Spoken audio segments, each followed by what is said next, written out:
1956 കേരളം എന്ന സംസ്ഥാനം രൂപീകരിക്കപ്പെട്ടതിന് ശേഷം നിയമിക്കപ്പെട്ടിട്ടുള്ള ഭരണപരിഷ്കാര കമ്മീഷനുകൾ നിരന്തരമായി മുന്നോട്ട് വയ്ക്കുന്ന ശുപാർശകളിൽ ഒന്നായിരുന്നു കേരളത്തിന് സ്വന്തമായി ഒരു അഡ്മിനിസ്ട്രേറ്റീവ് സർവീസ് രൂപീകരിക്കുക എന്നുള്ളത്.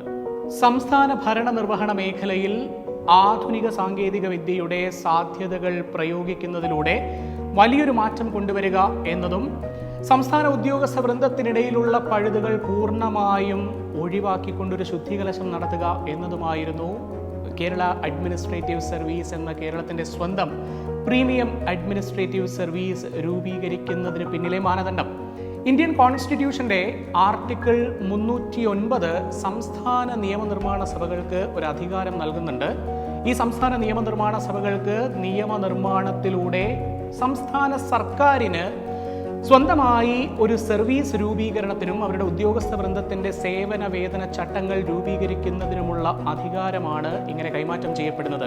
അങ്ങനെ 1968 കേരള സംസ്ഥാന നിയമസഭ പാസാക്കിയ നിയമമാണ് Kerala public services act of 1968.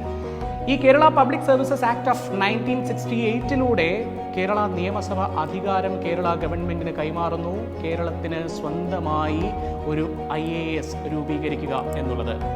അതാണ് കേരള അഡ്മിനിസ്ട്രേറ്റീവ് സർവീസ്.